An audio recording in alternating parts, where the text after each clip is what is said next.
அமெரிக்க ஜனாதிபதி Donald Trump இன்றைக்கு இரவு 9 மணிக்கு உரையாற்ற போறார். ஒரு விசேட அறிவிப்பு அமெரிக்க ஜனாதிபதி வெளியிடுவார் என்று சொல்லி அறிவிக்கப்பட்டிருந்தது. இந்த அறிவிப்புக்கு கொஞ்ச நேரத்துக்கு முதல்ல ஈரானுடைய ஜனாதிபதி தங்கள்கிட்ட போர் நிறுத்தம் சம்பந்தமா ஒரு கோரிக்கையை முன்வச்சிருக்கிறார் என்று சொல்லி அமெரிக்க ஜனாதிபதி டொனால்ட் ட்ரம்ப் குறிப்பிட்டிருக்கிறார். ட்ரம்ப் உரையாற்ற இருக்கிறார் என்ற அறிவிப்பு வெளிவந்ததுக்கு பிறகு இன்றைக்கு 2 உலக நாடுகளினுடைய முக்கியமான தலைவர்கள் அந்த நாட்டு மக்களுக்கு உரையாற்றி இருக்கிறாங்க. இந்த சந்தர்ப்பத்தில் அந்த 2 பேரும் நாட்டு மக்களுக்கு உரையாற்றி இருக்கிறதும் அந்த உரையில சொல்லப்பட்டிருக்கிற விஷயங்களும் பெரிய அளவில் கவனிக்கப்படுது. நேட்டோவிலிருந்து விலக முடியும் என்ற மாதிரியான ஒரு கருத்தையும் அமெரிக்க ஜனாதிபதி குறிப்பிட்டிருக்கிறார். இன்னைக்கு பல சம்பவங்கள் நடந்திருக்கு. ஒவ்வொன்றா விளக்கமா இந்த வீடியோவில் பார்க்கலாம். முதலாவது, அமெரிக்க ஜனாதிபதி டொனால்ட் ட்ரம்ப் இன்றைக்கு இரவு அமெரிக்க நேரப்படி 9 மணிக்கு உரையாற்றுறார். விசேடமான ஒரு அறிவிப்பை வெளியிடுவார் என்று சொல்லப்பட்டிருந்தது. இலங்கை நேரப்படி நாளைக்கு காலையில் 6:30க்கு இந்த உரை நடக்க இருக்கு. அதில் அவர் என்ன சொல்ல போறார் என்றதான் ஒட்டுமொத்த உலகமும் ஒட்டுமொத்த சர்வதேச ஊடகங்களும் உன்னிப்பாக அவதானிச்சு கொண்டிருக்கிற ஒரு விஷயம். ட்ரம்ப் எதை வரும்னு சொன்னாலும் சொல்ல முடியும். இதுக்கு முதல்ல போர் எப்போ முடிவுக்கு வரும்னு சொல்லி நேற்றிரவு கேட்ட சந்தர்ப்பத்தில் சொல்லியிருந்தார். அமெரிக்காவினுடைய 2 நோக்கங்கள் இருந்தது. அந்த 2 நோக்கங்களையும் அமெரிக்கா அடைஞ்சு கொண்டிருக்கு. 2 கிழமைகளுக்குள்ள மிஞ்சி போனால் ஒரு சில நாட்கள் கூட முடியும், போர் முடிவுக்கு வரும் சொல்லி அறிவிச்சிருந்தார்.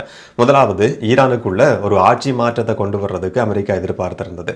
அங்க கமெனி கொலை செய்யப்பட்டதுக்கு பிறகு அவருடைய மகன் பொறுப்பேற்றிருந்தாலும் அவரை பொது வழியில் காண முடியல. அமெரிக்காவினுடைய பார்வையில் ஒரு ஆட்சி மாற்றம் அங்கே நடந்திருக்கு. எங்களுடைய முதலாவது நோக்கத்தை நாங்கள் அடைஞ்சு கொண்டிருக்கிறோம் சொல்லி ட்ரம்ப் குறிப்பிட்டார். 2வது, ஈரானுடைய அணுசக்தி சம்பந்தமான இயலுமும் அணுவாயுதத்தை நோக்கி ஈரான் பயணிக்க கூடாதுன்றதை அமெரிக்கா எதிர்பார்த்திருந்தது. இதுக்கு மேலேயும் அதை நோக்கி ஈரானால் கடைசி வரைக்கும் பயணிக்க முடியாது.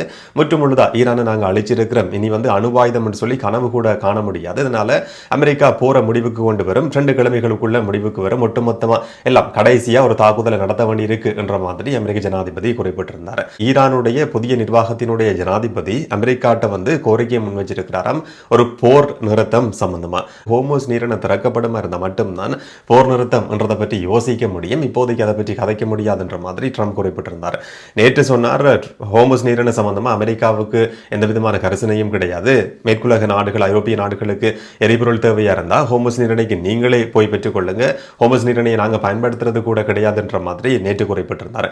இன்றைக்கு ஈரானுடைய ஆட்சியாளர்கள் கேட்டிருக்கிறாங்களாம், ஒரு போர் நிறுத்தம் தேவை, ஆனாலும் ஹோர்முஸ் நீரிணை திறக்கப்பட்டால் மட்டும்தான் அதை பற்றி யோசிக்க முடியும் என்ற மாதிரி அவர் தன்னுடைய ட்ரூத் சோஷியல் மீடியா பக்கத்தில் ஒரு பதிவை போட்டிருக்கிறார். ஈரான் எதிர்பார்க்கிற மாதிரியான ஒரு போர் நிறுத்தம் எப்படியானதுன்றது தெரியாது.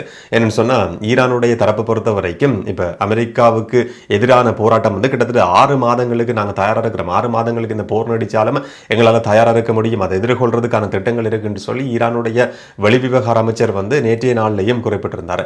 இப்ப ஈரானுடைய ஆட்சியாளர்கள் போர் நிறுத்தத்தை கேட்கிறாங்கன்னு சொல்லி ட்ரம்ப் குறிப்பிடுறது, முக்கியமான ஒரு அறிவிப்பை வெளியிட போறேன்னு சொல்றது, நேற்றைய நாளில் சொல்லியிருந்தார் 2 கிழமைகளுக்குள்ள முடிவுக்கு வருதுன்னு சொல்லி.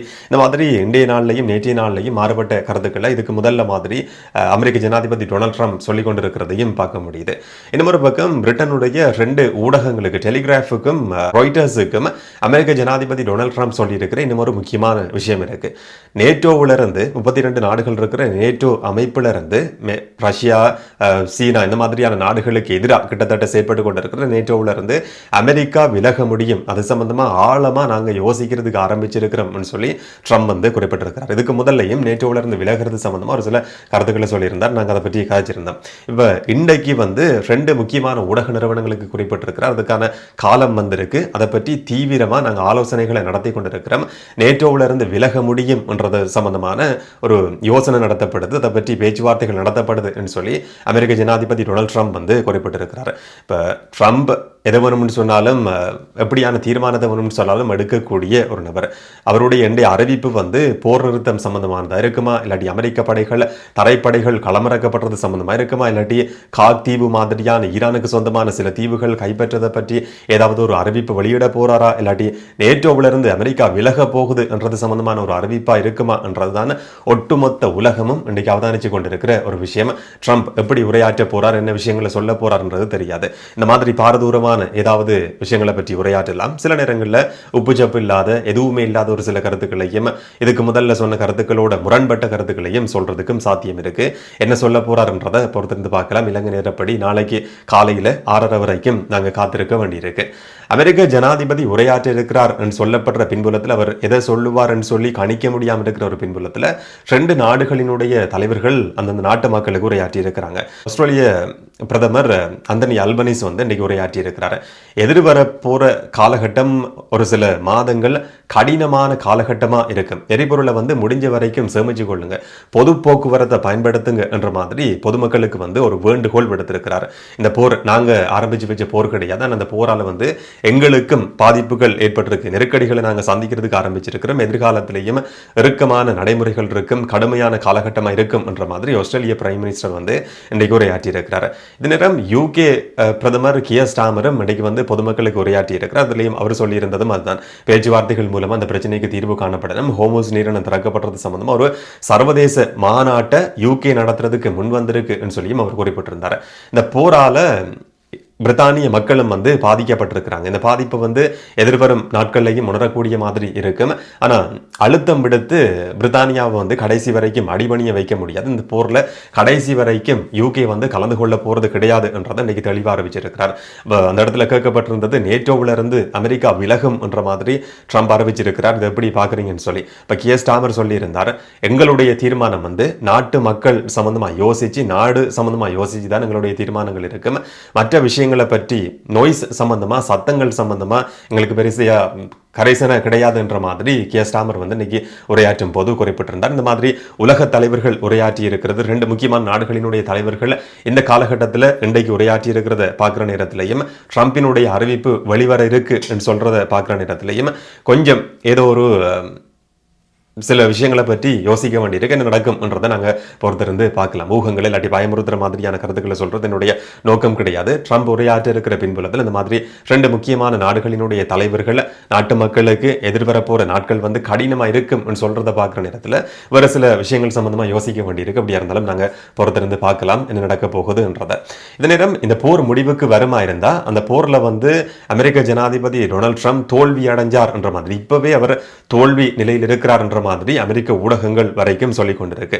இப்போ ஹோமோஸ் நீரிணை திறக்கப்படாம இந்த போர்ல இருந்து நாங்கள் வெற்றி அடைஞ்சிருக்கிறோம் சொல்லி வெளியேற சந்தர்ப்பத்தில் ஈரானுக்குள்ள என்னதான் தலைவர்கள் கொலை செய்யப்பட்டு மோசமான விளைவுகள் ஏற்பட்டிருந்தாலும் ஹோமோஸ் நீரிணையை வச்சுக்கொண்டு ஈரான் அமெரிக்காவையும் ஒட்டுமொத்த உலகத்தையும் ஆட்டி படைச்சிருக்கு. அமெரிக்கா தோல்வி அடைஞ்சு கொண்டு இந்த போர்ல இருந்து விலகி இருக்கு என்ற மாதிரியான ஒரு நிலைப்பாடு உருவாகும். இதுவரைக்கும் ஒட்டுமொத்த உலகத்துக்கும் ஒரு தலைவன் என்ற மாதிரியான நிலைப்பாட்டில் இருந்த வல்லரசு நாடு என்ற மாதிரியான பிம்பத்தை கட்டமைச்சு வச்சிருக்கிற அமெரிக்காவை பொறுத்த வரைக்கும் இந்த மாதிரி தோல்வி அடைஞ்சு வெளியேறமா இருந்தா அமெரிக்காவுக்கு அது மிகப்பெரிய ஒரு அவமானமா கருதப்படும். அமெரிக்காவினுடைய தோல்வியா ட்ரம்பினுடைய தோல்வியா பார்க்கப்படும். அது தேர்தலையும் தாக்கம் செலுத்துற ஒரு விஷயமா இருக்கும்.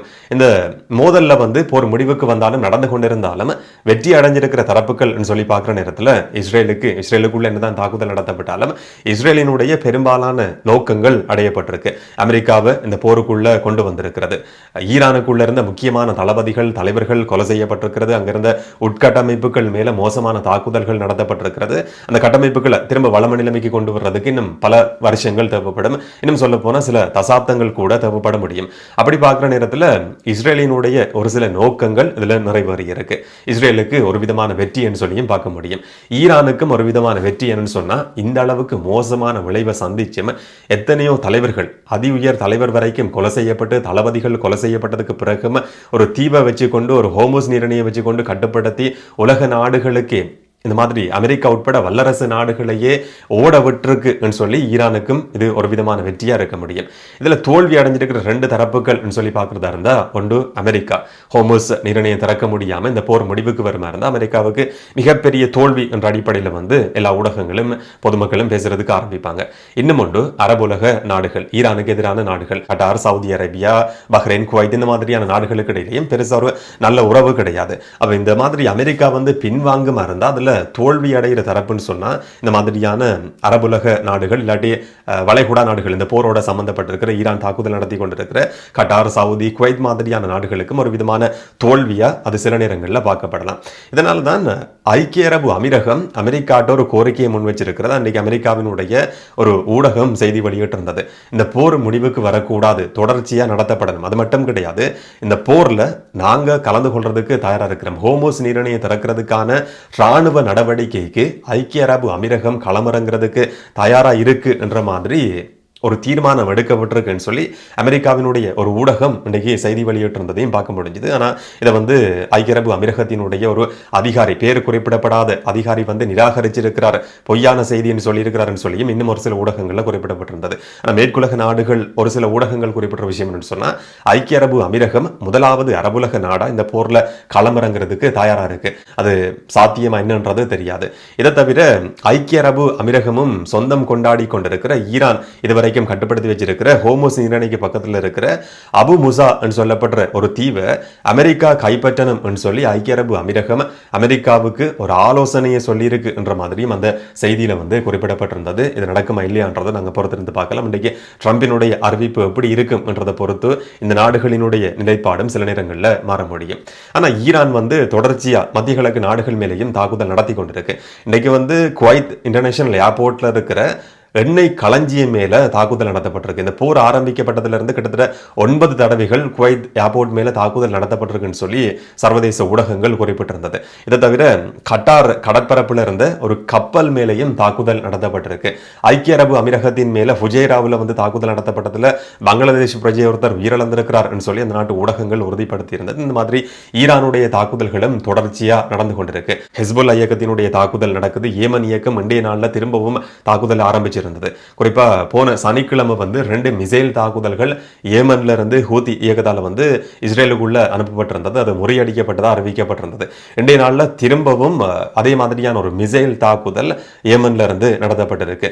இதை நாங்கள் எதிர்கொண்டிருக்கிறோம் சொல்லி இஸ்ரேல் தரப்பு அறிவிச்சிருந்தது. இன்னும் ஒரு பக்கம் ஹோமஸ் நீரின மாதிரி செங்கடல் பிரதேசமும் மூடப்படுறதும் ஒரு ஆப்ஷனா இருக்கு என்ற மாதிரியும் கடந்த நாட்கள்ல பேசப்பட்டிருந்தது. அதை பற்றின செய்திகளும் வெளிவந்திருந்தது. இன்னும் ஒரு பக்கம் ஹிஸ்புல்லா இயக்கத்துக்கு ஈரானுடைய புதிய அதிஉயர் தலைவர் முஜ்தபா கமேனி பாராட்டு தெரிவிச்சிருக்கிறார். இந்த போர்ல இஸ்ரேலுக்கும் அமெரிக்காவுக்கும் எதிராக களமிறங்கினதுக்காக அவர் பாராட்டு தெரிவிச்சிருக்கிறார் என்று சொல்லியும் ஈரானுடைய ஊடகங்கள் செய்தி வெளியிட்டிருந்தது. இந்த பக்கம் பார்க்கிற நேரத்தில் இழப்புகளை சந்திச்சிருந்தாலும் ஈரானுடைய நிலைப்பாடை பொறுத்த வரைக்கும் உறுதியான ஒரு நிலைப்பாடு, எந்த விதமான பேச்சுவார்த்தைகளும் கிடையாதுன்னு சொல்லி இன்றைக்கும் ஈரானுடைய வெளியுறவு அமைச்சர் குறிப்பிட்டிருந்தார். பேச்சுவார்த்தைகள் நடத்தப்பட்டதா இருந்தால் 2 தரப்புகள் பேசுறது தான் போர்ல பேச்சுவார்த்தையாக கருதப்பட முடியும். ஒரு தரப்பு மட்டுமே பேசுறது, அமெரிக்கா தங்களுக்குள்ளேயே பேசிக் கொண்டிருக்கிறத கடைசி வரைக்கும் போர் நிறுத்தம் சம்பந்தமான பேச்சுவார்த்தையை ஏற்றுக்கொள்ள முடியாதுன்னு சொல்லி இன்றைக்கும் ஈரானுடைய வெளியுறவு அமைச்சர் ஒரு கருத்தை சொல்லி இருக்கிறார். ஒரு பரபரப்பான மணித்தியாலங்கள் அந்த மணித்தியாலங்கள் கடந்து கொண்டிருக்கு. சொன்னா ட்ரம்பினுடைய அறிவிப்பு எப்படியானதா இருக்கும் என்றுதான் ஒட்டுமொத்த ஊடகங்கள், ஒட்டுமொத்த உலகமும் எதிர்பார்த்து காத்திருக்கிற ஒரு விஷயம்.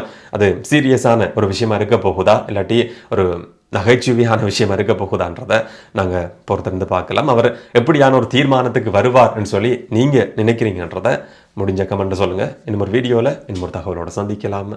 வணக்கம்.